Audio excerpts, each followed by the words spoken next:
લોકો કહે છે આંખમાં આંજા લગાવવું જોખમી છે.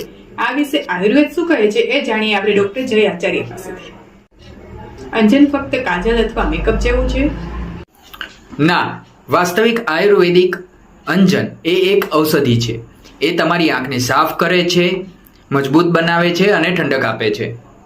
એ માત્ર કોસ્મેટિક નથી, પરંતુ સંભાર છે. તે બળે છે તેથી તે હાનિકારક છે? તે થોડું બરે છે, તેનો મતલબ એ છે કે વધારાના કફને તે દૂર કરી રહ્યું છે. આયુર્વેદ મુજબ હળવું અંજન દરરોજ લગાવવું જોઈએ અને અઠવાડિયામાં એકવાર મજબૂત અંજન લગાવવું જોઈએ. આધુનિક જીવનમાં અંજનની જરૂર નથી. આપણે આખો દિવસ સ્ક્રીન સામે જોઈએ છીએ, તેથી આંખો પર પહેલા કરતાં પણ વધુ તણાવ આવે છે. માટે આજે અંજન એ 2000 વર્ષો પહેલા કરતાં પણ વધુ સુસંગત છે. રોજિંદા ઉપયોગ માટે કયું આ અંજન સર્વશ્રેષ્ઠ છે તે જાણવા માંગો છો? તો કોમેન્ટમાં નેત્ર કરજો. નેક્સ્ટ વિડીયો આપણે એના પર બનાવીશું. Thank you.